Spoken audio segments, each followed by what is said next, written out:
Hey, how's it going?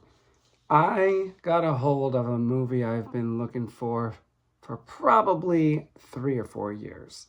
The official Italian title is Un omicidio perfetto al termine di legge, which means a homicide perfect in terms of the law.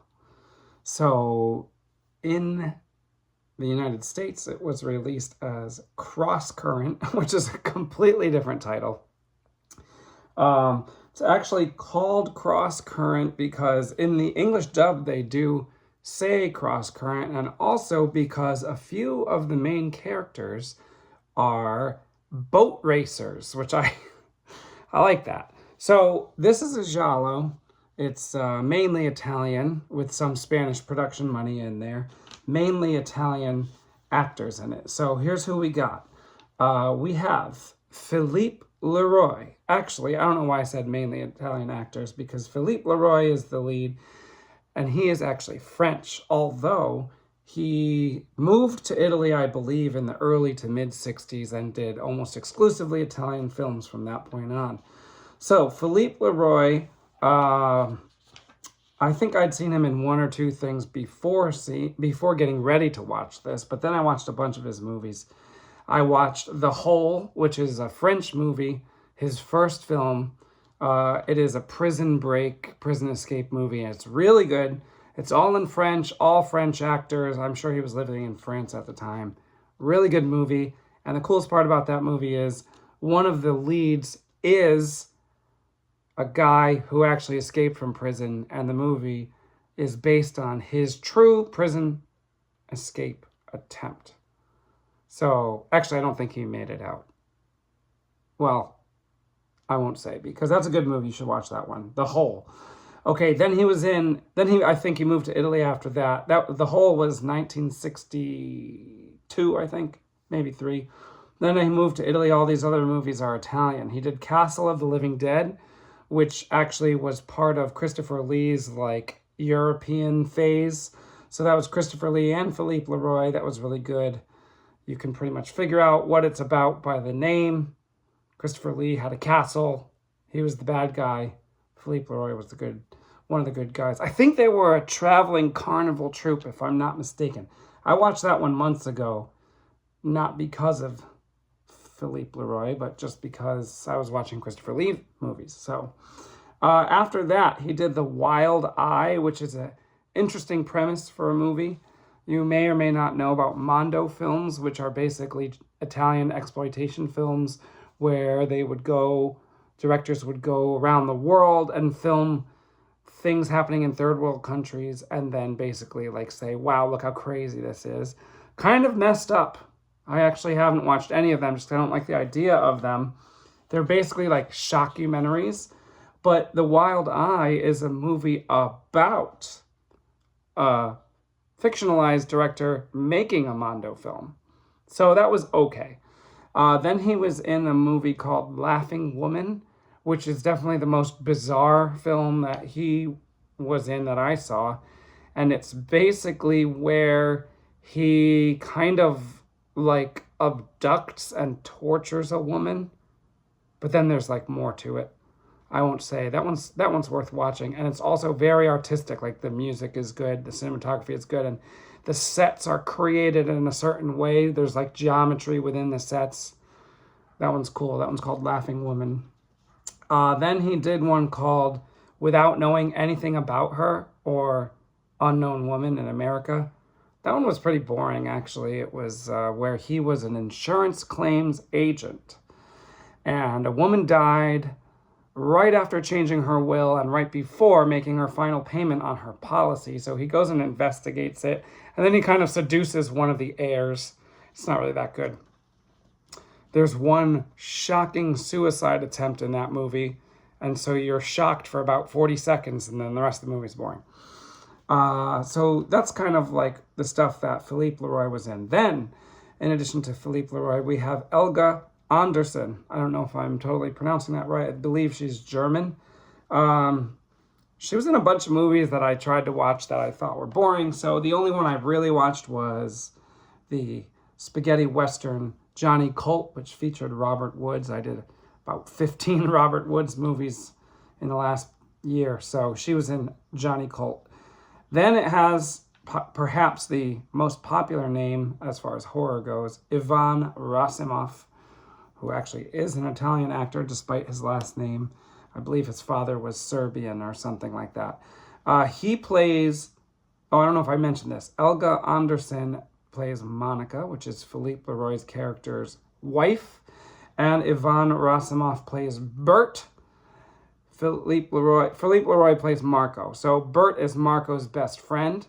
Ivan Rassimov had very small roles in some early Italian horror films, including Terror in Space, better known as Planet of the Vampires in America, as well as The Witch in Love, better known as The Witch in America. So he was in those two in the early 60s, very small roles. But then in 1971, he was in The Strange Vice of Mrs. Ward, which I reviewed on this channel. And then after that, he was in All the Colors of the Dark, which is one of the better known Gialli. And I did a review for that on this channel as well. So you can look those two up, and you can get more info on Ivan Rassimov, who plays Bert. And then there's Rosanna Yanni, who plays Terry, who is another friend of Marco and Monica. She's always hanging around. And Rosanna Yanni, I'm pretty sure was Spanish.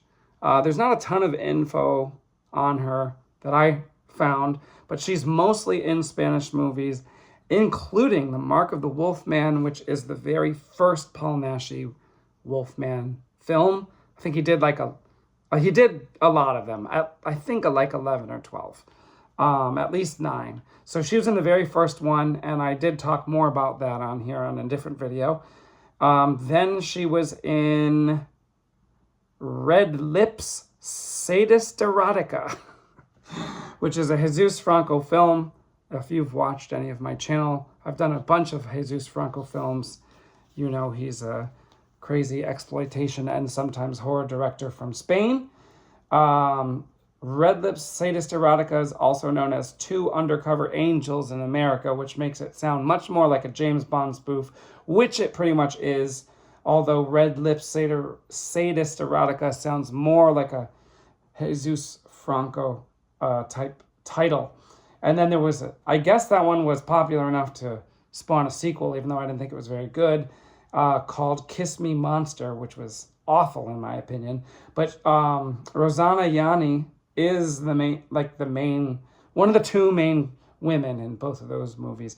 Then she was in a more fun movie, in my opinion, called Malenka. In Spain, it was called Malenka. In America, it was called Fangs of the Living Dead. She was not the lead, but she was a good supporting actress in that one. That one was a vampire movie, if you can't tell by the title. And then she was in a Giallo in 1971 called Eye of the Hurricane, which had Jean Sorel, French actor who did a bunch of Gialli. Eye of the Hurricane was not very violent, so I didn't do a video for it because it's really not a horror film. And then finally, the last main character is played by Franco Ressel. I don't know how to pronounce his last name because he is Italian, but his last name is not. Franco Ressel? I don't know. Maybe I don't know what ethnicity that last name originates from. But he plays Tommy, a fellow speedboat racer and good friend of Marco. So basically you've got Marco, Bert, and Tommy, which are the male friends, and then you have Monica and Terry. Franco Ressel was he played between bit parts and smaller supporting roles in a bunch of movies I've seen, including The Girl Who Knew Too Much, which is the first Giallo ever, directed by Mario Bava, and then Six Women for the Assassin, also known as Blood and Black Lace, which is probably the most influential Giallo of the 60s, came out in 64. He played a very small role in each of those. Then he played some slightly larger roles in a few spaghetti westerns, including For the Love of Killing and El Rojo. And then he was in a Giallo in the early 70s called An Ideal Place for Killing, known in America as Oasis of Fear. I believe that was by Umberto Lenzi. So the plot of this film is pretty interesting. I will say before I talk about the plot that it took me a long time to find this film, and when I did finally find it, I found a copy that someone in Greece taped off the TV in Greece, probably, I don't know, in the 80s probably. And so it is cropped. It's a square, which is not ideal. Like the sides of the film are cut off. So that's not ideal. And the video quality was like literally VHS taped off of a old TV quality, and the sound quality was the same. It was dubbed in English. All the actors are speaking English. You can tell by looking at their lips. And I don't think any of them did their own dubbing because they're all basically Italian, French, German. So the English dubbers didn't want these actors sounding like they were European. They wanted them to sound like they were American. So people would be fooled into thinking it was an American movie called Cross Current. So we don't get to hear the actors' voices, which is common for Italian films. Now, what's it about? Philippe Leroy is a speedboat racer, as I mentioned. So is Tommy. So Marco and Tommy are speedboat racers. I don't think Bert is. That was slightly confusing. At the beginning, there is a great boat racing sequence. I have not seen these kinds of boats before. In my personal life, they are fast, and when they're going, they go completely airborne off the water. Like they're going fast on the water, and like when they hit a wave, they go completely airborne. So they're like bouncing off the water repeatedly. And at the beginning of the film, we have maybe like 8 or 10 of them racing at the same time. So that was pretty exciting. Anyway, Philippe, I should guess we can call him Marco because that's the character. Marco's boat, it's not clear what happens, but he jumps off the boat and then the boat explodes. And then somehow, when he jumps off the boat, the recovery people recover him, and somehow he has sustained a major brain injury. So I don't know how jumping in the water would cause a brain injury, but that's what they said. Then they said, I got to tell you, in this movie, every few minutes, something interesting or crazy or plot twist type thing happens. So I'm not going to go through all of it, but just the beginning, just the premise. He is recovered. He goes to the hospital. The doctor tells him he has a 10% chance to live, 90% chance of dying. He lives. Then the doctor says that while he's recovering, no one should disagree with him because if they do, it could send him into a fit of neurosis. Now, that's pretty interesting. The first thing he does when he gets out of the hospital, his chauffeur and his wife appear to take him home, and he says that he wants to drive home. Now, the last thing he did was crash a boat, and so no one really wants to get into the car with him, but they remember that the doctor said not to disagree with him, and so they let him drive home. Now, somewhat surprisingly, he drives home with no problem. He's hanging out with his friends. Nice night. Everyone's glad he's alive. Night comes to the end. He wants to, become intimate with his wife, and his wife rejects him. And then there's some music, and you realize this is where he's probably going to go into a fit of neurosis. Now, I'm not going to get into all the rest of the details, but like I said, there are a lot of twists and turns in the plot, and it's pretty fun. And I will say that for a Giallo, it is mid-level violent. There are some that are way more violent and obviously horror, and then there are some that are less violent and I would say not horror at all. This one is kind of on the cusp, but I determined we can call this one horror, which might be kind of throwing him a bone. But there is one scene where someone gets stabbed and their intestines fall out of them. So I think that's graphic enough, especially for 1971, where we can call it horror. Though it's, you know, if Giallo was its true own genre, it's obviously that. But I feel that Gialli is like a subgenre of thriller, mystery, horror. You know, they're always mysteries, and they're pretty much always thrillers, and sometimes they're horror and sometimes they're not. So we can say this one is because intestines. That's not the only gruesome killing either, but that's like the goriest one. I will tell you well, let's put it this way. I give it a 7 out of 10, and that's watching it in low quality cropped. If this was restored to its original full aspect ratio and in HD and with good audio, I might even maybe bump it up to an 8, but I try to pretend it's in good quality when I watch it, so I'm going with 7.